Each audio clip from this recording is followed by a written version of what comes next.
Olá, sejam muito bem-vindos. Eu sou a professora Adneva e hoje a nossa aula é de História com as turmas do módulo 1. Vamos lá?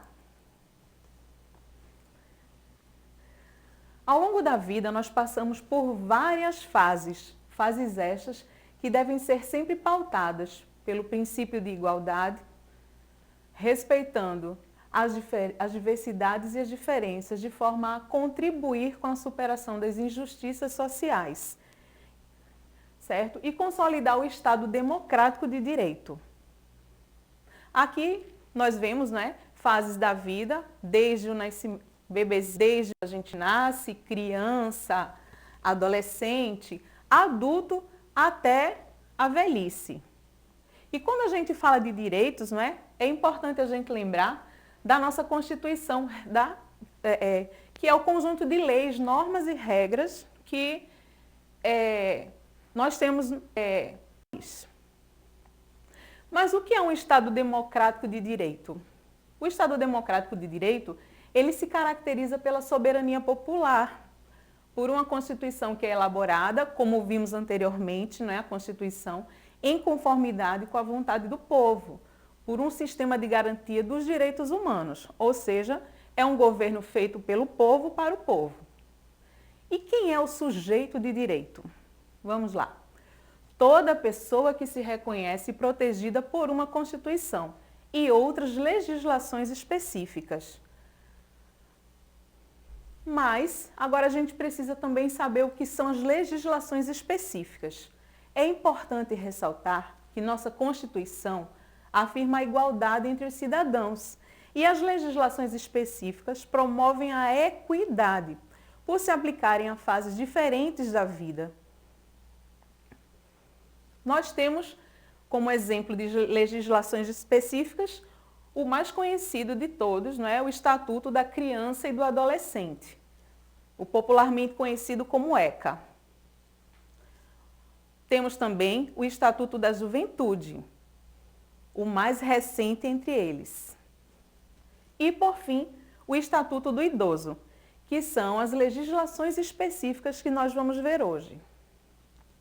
Começando pelo ECA, Estatuto da Criança e do Adolescente, refletindo sobre os sujeitos de direitos e responsabilidades. A lei é a Lei de 8.069 e é do ano de 1990, ok? Aqui a gente começa percebendo a primeira lei que dispõe sobre a proteção integral da criança e do adolescente. E no artigo 2º, é importante, né, a gente também falar, para que a gente saiba que considera-se criança, para os efeitos desta lei, a pessoa até 12 anos de idade, porém incompletos. E adolescente, aquela entre 12 anos, quando se completa os 12, até os 18 anos de idade, certo? Na primeira imagem, a gente vê uma mensagem, né? O cuidado começa com a garantia da proteção. E, por fim, aqui do lado, lei de direitos e lei de deveres. É importante a gente atentar, perceber que, quando a gente fala do Estatuto, ele traz não somente os direitos, mas também os deveres. Nós temos também o Sistema de Garantia de Direitos, que é uma articulação entre várias instituições, certo? Que vem para promover, defender e controlar a efetivação dos direitos que estão previstos lá no ECA. Nós temos o SUS, que integra esse sistema de garantias, nós temos o sistema educacional, né? Nós temos o sistema de atendimento socioeducativo. Então, eles se integram para que esses direitos possam ser respeitados e colocados em prática. Depois, nós temos o Estatuto da Juventude, que vem sob a lei de número 12.852, de 2013. Ele é bem recente. No artigo 1º, fala o seguinte: esta lei institui o Estatuto da Juventude e dispõe sobre os direitos dos jovens, os princípios e diretrizes das políticas públicas de juventude e o Sistema Nacional da Juventude, que é o SINAJUVE. No inciso 1º, diz o seguinte: Para os efeitos desta lei, são consideradas jovens as pessoas com idade entre 15 e 29 anos de idade. No inciso 2º, ele traz um esclarecimento. Aos adolescentes com idade entre 15 e 18, aplica-se o Estatuto da Criança e do Adolescente e, excepcionalmente, este Estatuto, o da Juventude, quando não conflitar com as normas de proteção integral do adolescente. Aqui embaixo a gente vê, né, a mensagem, que é importante garantir os direitos da juventude para transformar o Brasil. É importante os jovens tomarem conhecimento. Eu não sei o quantitativo de jovens que já sabem que existe o Estatuto da Juventude. Mas é importante, né, a gente tomar conhecimento dos nossos direitos e dos nossos deveres. Todo jovem tem direito à cidadania, participação social e política na representação juvenil, tem direito à educação, tem direito à profissionalização, trabalho e renda, diversidade e igualdade, saúde, cultura, segurança pública e acesso à justiça, sustentabilidade e meio ambiente, território e mobilidade, desporto e lazer, comunicação e liberdade de expressão. Para quem não conhece e quer conhecer, vai lá na internet, dá uma pesquisada, se informa mais. Ok? E por fim, a gente fala do Estatuto do Idoso, que é um marco para os direitos da pessoa idosa. A lei de número 10.741 é do ano de 2003. No artigo 1º, diz o seguinte: a Política Nacional do Idoso tem por objetivo assegurar os direitos sociais do idoso, criando condições para promover sua autonomia, integração e participação efetiva na sociedade. No artigo 2º, considera-se idoso para os efeitos desta lei a pessoa maior de 60 anos de idade. Ok? Ao lado, nós vemos alguns direitos fundamentais do idoso: vida, liberdade, respeito, dignidade, alimentos, saúde, educação, cultura, esporte, lazer, profissionalização e trabalho, previdência social, assistência social, habitação e, por fim, transporte. Mas a gente tem que ficar atento a algumas questões quando se trata do idoso, não é? E não é só a nível nacional, não, a nível mundial. Aqui a gente traz uma imagem que mostra não nos maltrate. Ao lado, uma senhorinha, não é? Queremos dignidade e cuidados. Por que vocês acham que a gente está trazendo essa imagem? Vocês imaginam do que a gente vai falar? Quando a gente fala do Estatuto do Idoso, não é? A gente percebe a importância justamente pelo que a gente vai tratar a seguir.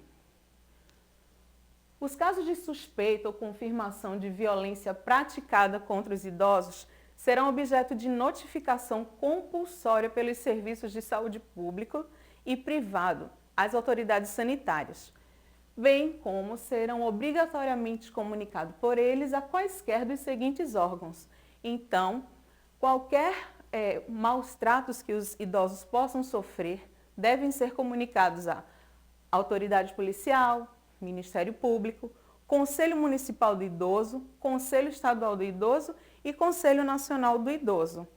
É importante nós cuidarmos dos nossos idosos, pois eles já contribuíram em muito, tanto para a nossa aprendizagem enquanto ser humano, quanto para a nossa sociedade.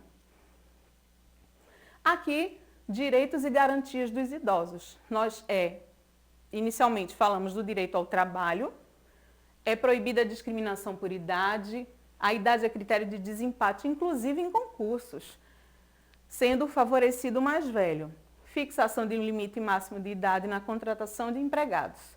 Quando tratamos do transporte coletivo, devemos lembrar que a reserva de 10% dos assentos para idosos, ela deve existir e deve ser respeitada.